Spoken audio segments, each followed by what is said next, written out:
नमस्कार, मेरा नाम आलोक है। आप लाइव स्ट्रीज देख रहे हैं। इस वीडियो में हम चर्चा करने जा रहे हैं बिहार सरकार की ओर से जो फैसला निकल के आया है। कोरोना की दूसरी लहर ने एक तरफ जहां लोगों को परेशान कर दिया है, सोचने पर मजबूर कर दिया है, अब क्या करें।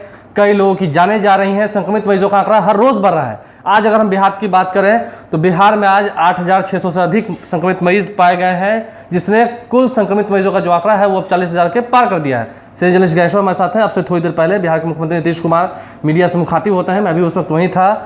25 बड़े नियम। शाम 6 बजे से ही दुकान प्रतिष्ठान बंद हो जाएंगे, मंडी बंद हो जाएंगी, मांस मछली की जो दुकानें बंद हो जाएंगी, मॉल्स हो, जिम्स हो, पार्क्स हो, ये सभी बंद रहेंगे। 15 मई तक सभी शैक्षणिक संस्थान बंद रहेंगे। कितने संतुष्ट हैं? लगता है, क्योंकि आपका तो लंबा अनुभव है, पिछली बार कोरोना काल में भी हमने खूब काम किया था, लोगों तक खबरें पहुंचाई थी। क्या लगता है इन नियमों से कितना असर पहुंचेगा लोगों पर? देखिए आलोक, 25 बड़े निर्णय हमने जानकारी अपने व्यूअर्स को एक दूसरे वीडियो के माध्यम से दे दी है जी। लेकिन जो सवाल आपने किया, कितने संतुष्ट हैं, बात लॉकडाउन की हो रही थी जी। अभी नाइट कर्फ्यू लागू किया गया है जी। मतलब एक तरीके से एक और मौका दिया गया है कि हम अपने आप को सुधार लें। लेकिन पता नहीं मुझे क्यों लगता है कि नीतीश कुमार और मंगल पांडे ने जो कुछ कहा उसमें कोई रोड मैप दिखा जिससे आम आदमी, कोरोना से परेशान आदमी संतुष्ट हो जाए। देखिए, रात 9 बजे के बाद पटना या बिहार के दूसरे शहरों की एक्टिविटी वैसे भी कम हो जाती है क्योंकि यहाँ नाइट लाइफ नहीं है। दिल्ली और मुंबई की बात दूसरी होती है। वैज्ञानिक तौर पर यह बात भी प्रमाणित नहीं है कि रात 9 बजे के बाद कोरोना का वायरस ज़्यादा संक्रमित करता है और दिन में कम करता है। पद्मश्री डॉक्टर के अग्रवाल जो IMA के प्रेसिडेंट भी रहे हैं, उन्होंने भी इस बात पर विवेचना की है। अब देखिए, जो 25 निर्णय हुए हैं, यदि नीतीश कुमार और मंगल पांडे को लगता है कि इन निर्णयों से वे काबू पा लेंगे तो अगले 2-4 दिनों में कोरोना संक्रमित नए मरीजों की संख्या घटनी चाहिए। लेकिन जैसा मैंने कहा कि ये आश्वासन की घुट्टी दिखाई पड़ी क्योंकि कोई रोड मैप नहीं दिखाई पड़ा। लेकिन हम रोकेंगे आपको, लोगों को भी तो थोड़ा सा सतर्क होना पड़ेगा, मास्क पहनना पड़ेगा और मतलब लोगों को भी अपना एफर्ट लगाना पड़ेगा। देखिए, सतर्कता तो सबसे ज़्यादा जरूरी है और सतर्कता से ही बचाव संभव है। देखिए, यह बात नहीं बताई गई अभी क्या स्थिति है। अभी स्थिति यह है कि लोग अस्पताल में मरीज को दाखिल कराने के लिए सड़क पर भागते फिर रहे हैं, दौड़ते फिर रहे हैं और आखिर में मौत सामने आ रही है। लेकिन आज 25 बड़े निर्णय में यह रोड मैप कहीं नहीं दिखा कि ये भागते परेशान लोग, उनके लिए रास्ता क्या निकाला गया, कैसे कोई केंद्रीयकृत व्यवस्था की गई जिससे ये मालूम हो जाए कि हमें फला हॉस्पिटल में ही अपने मरीज को अभी ले जाना है और वहां मेरा एडमिशन सुनिश्चित होगा। यह बात नहीं बताई गई कि सरकार ने अस्पतालों में बेड्स की संख्या कितनी बढ़ाई है, ऑक्सीजन एडेड बेड्स की।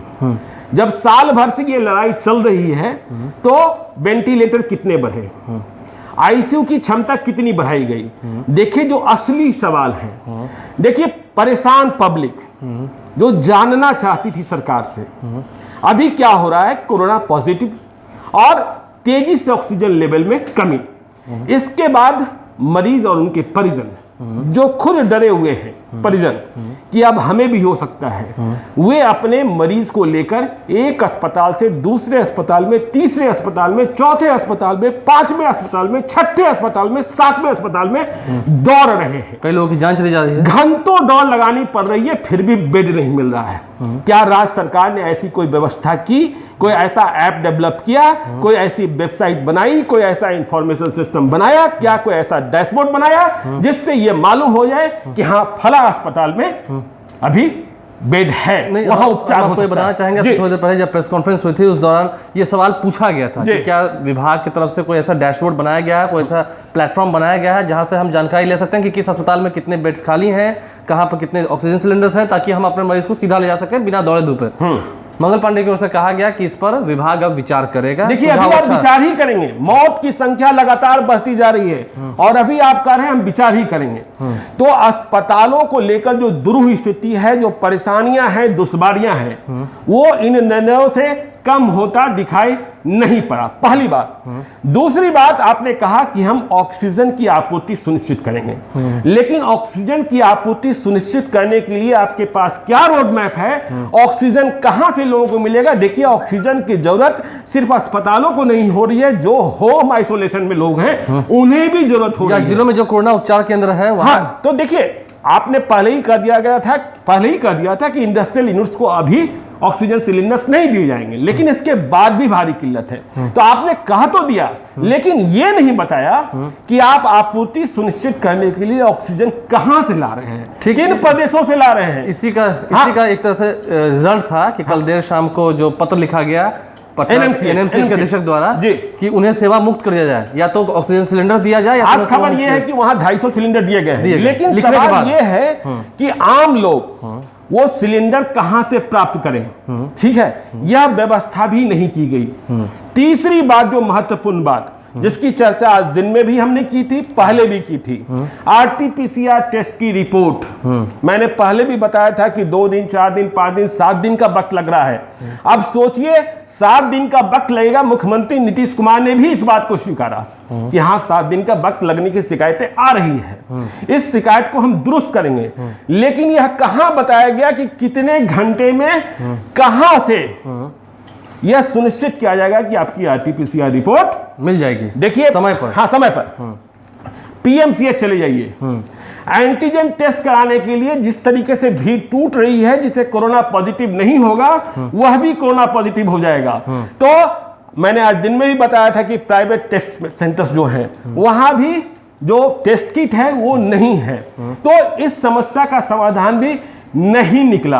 आलोक, नहीं, ऊपर से स्वागत की भी तैयारी हो रही है। कहा जा रहा है कि जो लोग बाहर से आ रहे हैं, अन्य राज्यों से आ रहे हैं, वो भी अब आ सकते हैं बिहार, उनके लिए भी बंदोबस्त किया जा रहा है। लेकिन जो लोग बाहर से आ रहे हैं उन्हें आप रोक कैसे सकते हैं? बिहार के लोग हैं, इस पर पिछले बार कितनी राजनीति हुई थी आपको भी पता है। लेकिन हाँ, उन्हें, आपने बक्सर की सीन भी देखी, कैसे लोग भाग रहे थे।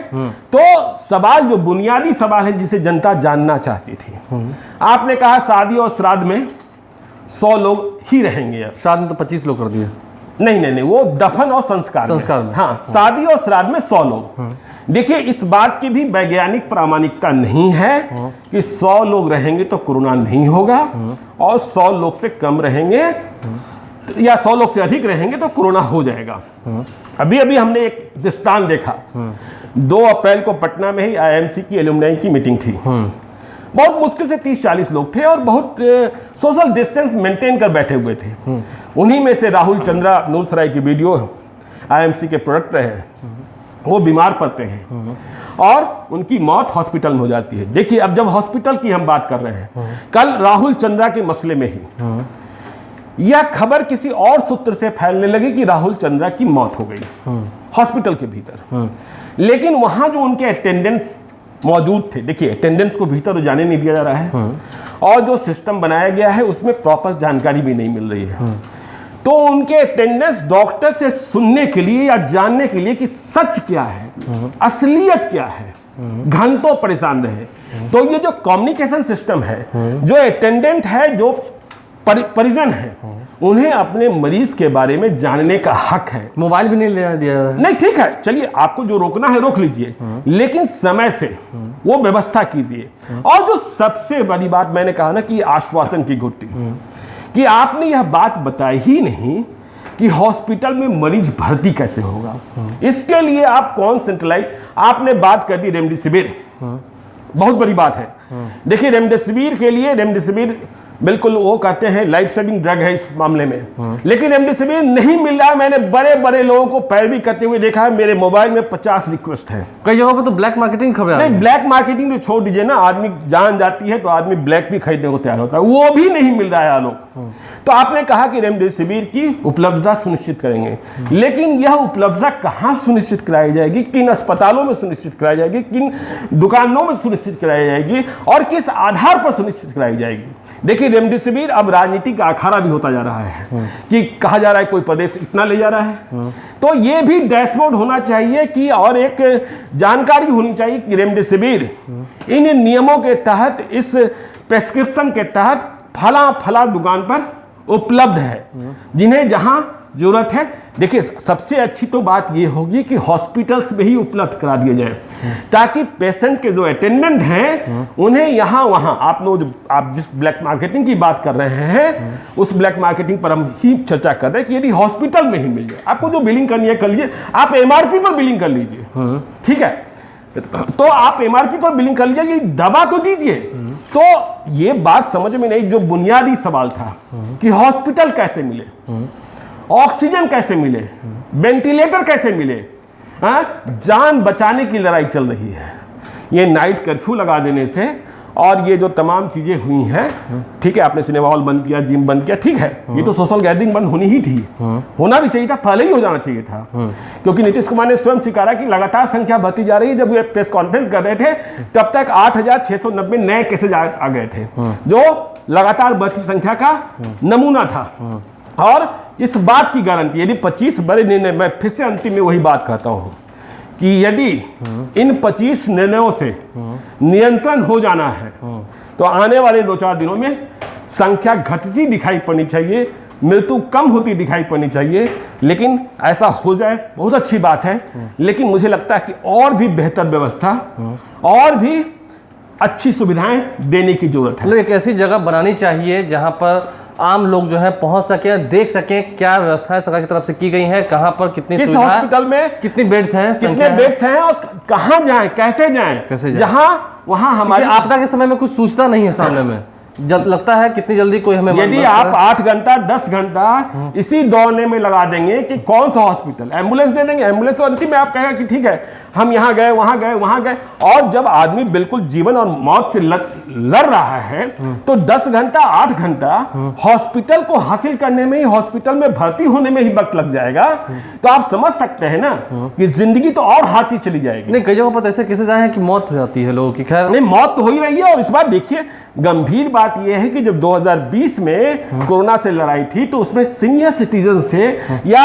अन्य असाध्य बीमारियों से, जो लगातार बीमारियां रहती हैं, उनसे जो परेशान थे, उनकी तकलीफ अधिक थी। लेकिन इस बार 40 साल से कम उम्र के लोग भी लगातार इसकी चपेट में आ रहे हैं। और जिस सावधानी और एहतियात की बात कर रहे हैं, देखिए एक और बात होनी चाहिए थी, जो उन 25 निर्णयों में टीकाकरण, वैक्सीन को कैसे गांव-गांव तक पहुंचाया जाए, वैक्सीन सब लोगों को मिले, और वैक्सीन में अब देखिए केंद्र से बात होनी चाहिए, अभी तक 45 से ऊपर के लोगों को दिया जा रहा है क्योंकि उन्हें आप टारगेट माने थे, लेकिन जब 40 से 45 से कम लोगों की मौत हो रही है तो उन्हें कैसे दिया जाएगा, जो इस पर भी ध्यान देना चाहिए। और गांव-गांव तक लोगों का कॉन्फिडेंस जीतने की जरूरत है, वैक्सीन देने की जरूरत है। देखिए कुल मिलाकर इस वीडियो में हमने चर्चा की कि कैसे रोड मैप सरकार द्वारा देना चाहिए, लोगों तक पहुंचाना चाहिए, ताकि लोग समझ सकें और आसानी से उपचार करा सकें, इलाज करा सकें, क्योंकि ऐसे भी बहुत जाने जा रही हैं। तो सरकार को भी थोड़ा ध्यान रखने की ज़रूरत है। और हाँ, लोगों से भी हमारी अपील है इस वीडियो के माध्यम से